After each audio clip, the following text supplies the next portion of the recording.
Flexi লোডের মাধ্যম থেকে নিছে। প্রত্যেকবার ফ্লেক্সি লোড করলেই ১.৫ টাকা বা ২ টাকা এরকম টাকা সরকারে কাইটা নিত পদ্মা সেতুর জন্য। একটা মাধ্যম হতে পারে।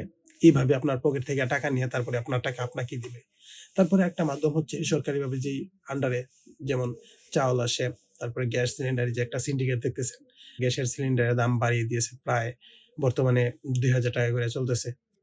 ১৩০০ কত টাকার গ্যাস এখন ৳২,০০০ করে চলতেছে একটা সিন্ডিকেট। এই সিন্ডিকেটের মাধ্যমে গ্যাসের দামটা বাড়িয়ে দিয়ে সেই টাকাটা নিয়ে আপনাদের কাছে আবার দিবে।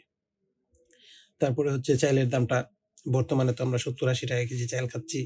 সে চালের দামটা আরো বাড়িয়ে দিয়ে সেই টাকাটাই আবার আপনাদেরকে দিবে। যেমন আমাদের প্রয়োজনীয় তেলের দামটা বর্তমানে কত ২ লিটার তেল কিনতে হয় ৳৩৮০ দিয়ে। সেই দামটা আরো বাড়ায় দিয়া ৳৪০০ নিবে। তো ৳২০ এইভাবে আপনাদের পকেট থেকে টাকাগুলা নিয়া সেই টাকাটাই আপনাদের দিবে। তাহলে আপনারা বলেন, আপনারা কি ফ্যামিলি কার্ড চান নাকি ইনসাফ চান? সিন্ডিকেট মুক্ত বাংলাদেশ চান? সিন্ডিকেট মুক্ত যদি বাংলাদেশ চান তাহলে ফ্যামিলি কার্ডকে না বলুন। আমরা চাই তেলের দামটা ৳২০ না বাড়িয়ে তেলের দামটা যাতে ৳২০ কমে। আমরা চাই সেটা। আমরা ফ্যামিলি কার্ড চাই না।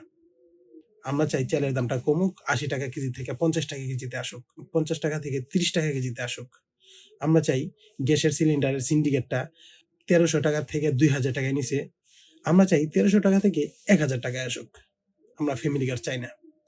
আমরা ফ্যামিলি কার্ডের টাকাটা আমাদের থেকে নিয়ে আমাদের দেওয়া হবে, আমরা এটা চাই না। আমরা চাই সিন্ডিকেট বন্ধ হোক। আমরা চাই ৳১৩০০ দামের সিলিন্ডার গ্যাস ৳১,০০০ আসুক। আমরা চাই ৳৭০ কেজি চাল ৳৫০ আসুক। আমরা চাই তেলের দাম ৳৩৮০ থেকে ৳৩০০ আসুক। প্রয়োজনীয় নিত্য পণ্যের যে দামগুলো আছে সেগুলা নিয়ন্ত্রণে আসুক। ফ্যামিলি কার্ডকে না বলুন, ইনসাফ এবং ন্যায় প্রতিষ্ঠার পক্ষেই থাকুন। ধন্যবাদ সকলকে। আসসালামু আলাইকুম।